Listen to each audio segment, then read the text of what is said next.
Les menaces de Trump concernant des taxes douanières, en particulier liées au Groenland, ont mis Bruxelles en état d'urgence. À travers plusieurs capitales européennes, l'alerte est lancée, avec des appels croissants sur de possibles contre-mesures. Bien que, pour le moment, aucune mesure concrète n'ait été officialisée, les coulisses bruissent d'options en préparation. Les stratégies se multiplient, les tensions s'intensifient, et la fracture entre Washington et ses partenaires européens ne cesse de se creuser. Plusieurs médias internationaux décrivent des échanges où les responsables européens évoquent différents leviers de pression, y compris des réponses économiques. Rien de tout cela n'a été confirmé comme une politique officielle de l'Union. Cependant, The Economist mentionne un concept qui frappe les esprits. L'hypothèse purement théorique à ce stade de restreindre l'accès américain à certaines bases militaires en Europe. Il faut le dire clairement. On parle d'une discussion dans le champ de l'analyse, pas d'une directive confirmée. L'idée repose sur un constat. Sans base européenne, comme Ramstein en Allemagne, la capacité de projection de puissance américaine est affectée.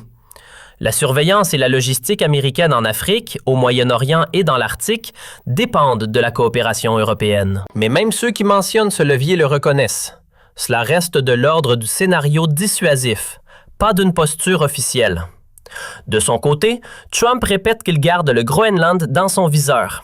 Il présente le territoire comme essentiel à la sécurité nationale américaine, notamment pour le déploiement de son projet de défense antimissile, le Golden Dome. À Bruxelles et Copenhague, ces déclarations déclenchent une inquiétude immédiate, parce que le Groenland n'est pas une zone sans statut.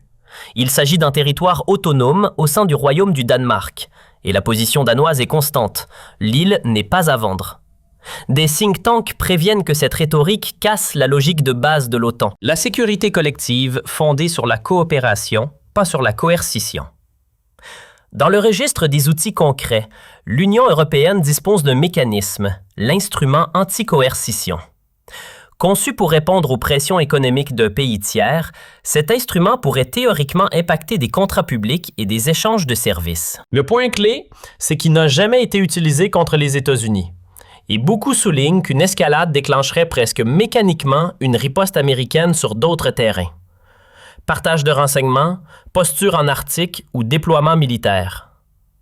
Dans ce climat, Trump ajoute un élément extrêmement précis qui choque par son calendrier. Il publie que des tarifs de 10% sur des nations européennes sélectionnées entreraient en vigueur le 1er février, puis grimperaient à 25% au 1er juin, à moins qu'un accord sur le Groenland ne soit trouvé.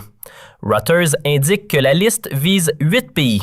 Le Danemark, la Norvège, la Suède, la France, l'Allemagne, le Royaume-Uni, la Finlande et les Pays-Bas. Il faut souligner une nuance. Ces annonces viennent de déclarations publiques. Elles ne sont pas encore une politique finale, mais l'annonce existe et le risque est réel. Trump critique également les discussions européennes autour de l'envoi de personnel au Groenland, qu'il décrit comme un jeu très dangereux. L'Europe se retrouve face à un dilemme. Une confrontation durable avec Washington pourrait fragiliser des budgets déjà sous pression et compliquer des coopérations de défense vitales. Les armées européennes dépendent de systèmes partagés et de chaînes logistiques communes avec les forces américaines. Des tensions commerciales peuvent donc mécaniquement affaiblir la défense européenne. Trump répète qu'il n'abandonne pas l'option Groenland, et la question la plus sensible surgit inévitablement. Si le territoire concerne l'espace OTAN, Trump envisagerait-il une acquisition par la force? Dans l'échange rapporté, il ne confirme rien, ne nie rien. Il répond « Vous ne savez pas ce que je vais faire ». Il insiste. Il ne dira pas ce qu'il est prêt à faire et il ne renoncera pas à des options. Copenhague tente de contenir l'incendie sans céder 1 millimètre sur la souveraineté. Le ministre danois des Affaires étrangères, après des échanges avec Marco Rubio et le vice-président V, reconnaît que des divergences fondamentales demeurent. Interrogé sur une éventuelle sortie de l'OTAN pour poursuivre l'objectif Groenland, Trump ne donne pas de réponse tranchée. Il maintient l'ambiguïté. Trump reformulait sa justification. Le Groenland serait très important pour la sécurité nationale américaine, y compris, dit-il, pour celle du Danemark. Puis viennent des phrases qui font l'effet d'un choc politique. Trump affirme qu'il n'y aurait rien que le Danemark puisse faire si la Russie ou la Chine voulaient occuper le Groenland, mais qu'il y aurait tout ce que les États-Unis peuvent faire, eux. Il fait même référence à des événements récents au Venezuela pour illustrer la capacité américaine à agir quand des intérêts nationaux sont en jeu, et il se moque de la posture danoise avec une remarque devenue virale. Il évoque des chiens de traîneau supplémentaires, comme si cela ne pouvait évidemment pas faire l'affaire. Pourtant, à Washington, l'idée ne fait pas l'unanimité. Un élu républicain aurait proposé une législation sur le statut du Groenland, mais les obstacles politiques sont nombreux. Surtout, Reuters/Ipsos publie un chiffre qui refroidit l'idée. Moins d'1 Américain sur 5 soutiendrait l'acquisition du Groenland. Une délégation bipartisane se rendrait même à Copenhague pour envoyer un signal de soutien au Danemark, montrant que l'approche n'est pas portée de manière identique par tout l'appareil d'État américain. Des analystes appellent aussi à la prudence sur les rumeurs de campagnes de pression visant à encourager des sentiments indépendantistes sur l'île. Le raisonnement mis en avant par Trump repose sur l'Arctique. Il insiste sur la montée des activités russes et chinoises dans la zone. Dans les évaluations militaires, un facteur revient. Le changement climatique renforce l'importance de l'Arctique, ouvre de nouvelles routes maritimes et rend certaines ressources accessibles. Une position au Groenland donnerait des avantages décisifs en surveillance. C'est ici que Trump relie explicitement le Groenland à son projet Golden Dome. Des analyses de défense discutent ce lien. Comment un territoire arctique pourrait s'intégrer dans une architecture antimissile? Ce n'est pas seulement une question de géographie, c'est une question de détection avancée et d'affichage de puissance dans un espace en mutation rapide. Un autre débat s'allume cette fois en Europe et particulièrement en France. Une rupture autrefois impensable se retrouve désormais évoquée plus ouvertement. La remise en cause de l'appartenance à l'OTAN. Le Berliner Zeitung décrit une évolution du climat. Le média cite notamment des voix politiques d'opposition, dont une vice-présidente de l'Assemblée nationale qui jugerait qu'une dépendance prolongée à une organisation dominée par les États-Unis ne sert plus les intérêts français. L'argument des risques pour la souveraineté et la crainte d'être entraîné dans des conflits contraires aux intérêts nationaux. Si le gouvernement d'Emmanuel Macron n'envisage pas une sortie de l'Alliance, il alerte sur sa trajectoire.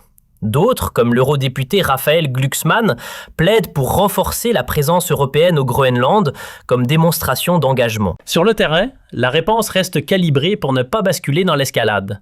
À la demande du Danemark, de petits contingents européens participent à des exercices de sécurité arctique. L'opération, nommée Arctic Endurance, implique plusieurs nations. La participation française inclurait environ 15 personnels, décrits non comme des troupes de combat, mais comme des équipes de préparation et des spécialistes de la haute montagne. L'objectif est clair, montrer la solidarité et l'unité européenne sans construire un dispositif offensif qui pourrait être perçu comme une provocation directe par Washington.